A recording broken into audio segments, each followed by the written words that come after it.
So I was called to do this car. You can see the IMO light is flashing, and the moment you cycle the ignition, it comes up again. So it has a fault code which says authorization. So what I'll do is, after scanning the VIN number and everything, I'll do this to check the configuration, then I'll program it. So I'll just do reinitialization. So anytime that they take the battery off, the problem will come up again. So this is fourth blade. So I'll wait for the initialization to be done. So anytime they change the battery, it will appear again. So I advise them not to do that. It's better to jump the dead battery than remove it. So I have to initialize.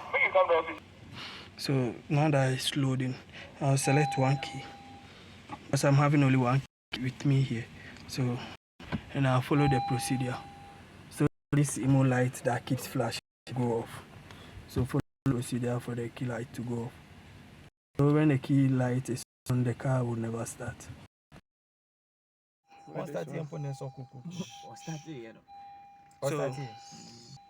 So with this one, what I'm doing is, yeah, the VIN number is correct. So I have to turn the ignition on within 5 seconds.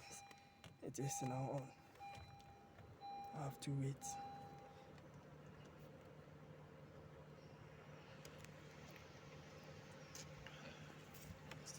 I have to wait for the next request. So it's asking me to turn it off within 5 seconds.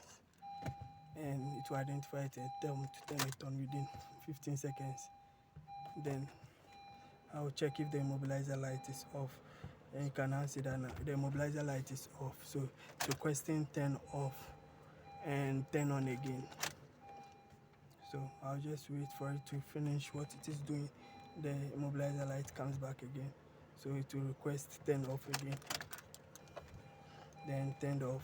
Then turn it back on within 15 seconds. So I'll wait for it to finish what it is doing. Okay. I have to check if no, the immobilizer light is not turning on again. So I'll say yes. Then turn it off. 15 seconds, then wait. Then turn back on within 15 seconds. Then now it is done. So even if I turn the ignition on, the immobilizer light is not flashing again. Thank you for watching. Subscribe to my channel for more videos. So after everything, now the car is running. So the moment you remove the battery, you have to do the immobilizer initialization again. Thank you for watching. Subscribe to my channel for more videos.